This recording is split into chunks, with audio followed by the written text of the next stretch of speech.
من اول امبارح لحد دقيقة قبل ما اسجل الحلقة دي وانا عمال بيتبعت لي مسجات ورسايل و9000 منشن على الفيديو ده. جماعة مساء الخير. بصوا أنا بس حبيت أبعتها لكم عشان دي حاجة ضرورية جدا، أي حد لازم يعرفها واعملوا لها شير كتير وخلوا الناس كلها تعرفها. أنا جوزي عنده مزرعة وكان قايل لي قبل كده على الطماطم أو الخضار عامة whatever، خضار فاكهة أي حاجة عندكم نبص فيها كويس جدا، ولو لقينا نقطتين كده جنب بعض دي معناها تعبان قارصها، يعني اوريدي السم بتاع التعبان جوه الحاجة دي، فلو حد كلها بعد شهر ممكن يتوفى.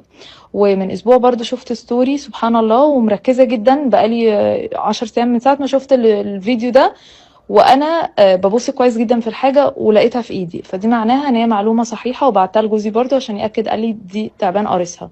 فقولوا لكل الناس اللي تعرفوها اعملوا لها شير باكبر كم ممكن، عشان حرام لو حد كلها بعد شهر ممكن يتوفى.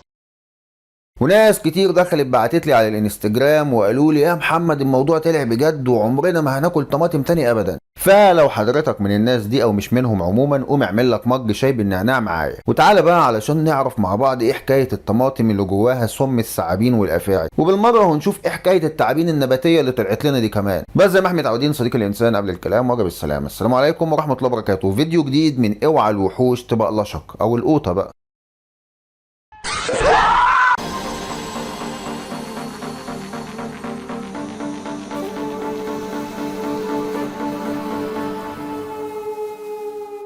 طب مبدئيا كده وقبل اي حاجه، الاستاذه اللي زوجها صاحب المزرعه وقال لها المعلومات اللي سمعناها في اول الفيديو ده كله كلام بلح ملناش دعوه بيه، وهنعرف المعلومات الحقيقيه دلوقتي مع بعض في سياق الحلقه. وبالنسبه للتعبان اللي في الفيديو، هو فعلا بيعض في الطماطم وبيغرس فيها انيابه وبيبخ سم.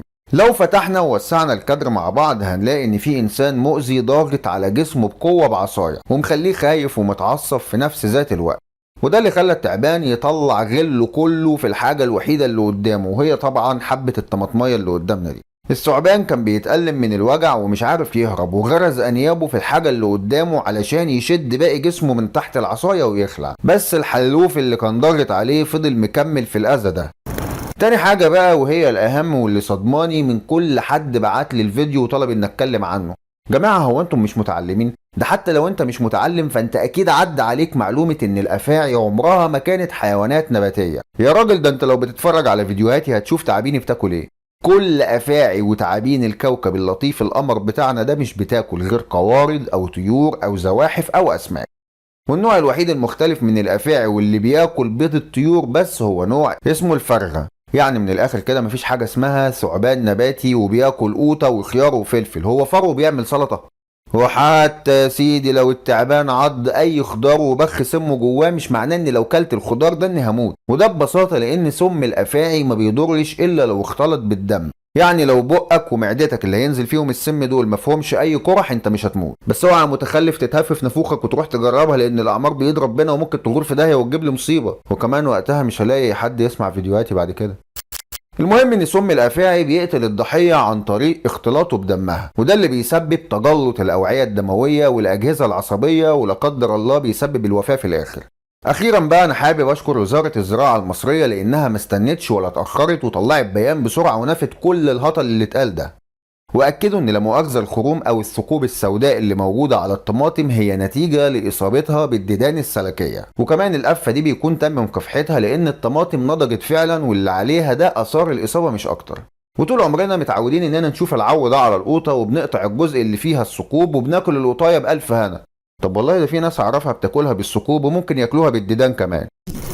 يا ريت يا جماعة مش كل حاجة نسمعها نصدقها ونروح ننشرها، حتى كلامي ده أنا مش عايزك تصدقه، اتعب شوية وراجع ورايا واتأكد من المعلومة. وإن شاء الله بقى نستناكم الحلقة الجاية مع التعبان المروش. ما خلاص. وبكده يكون خلص فيديو النهاردة من اوعى القطاية تبقلشك. صديق الانسان الجميل الحبوب، بالامانه كده لو كنت انت اللي مكان التعبان واتهموك بالتهم دي كلها وانك بتسمم الطماطم في مصر، ومش بس كده بقى الانيل انك تعبان نباتي، هتتصرف ازاي؟ اكتب لنا تحت في التعليقات، وان شاء الله استنونا في حلقات جايه اقوى وامتع، والسلام عليكم ورحمه الله وبركاته. Get him, get him, get him, get him!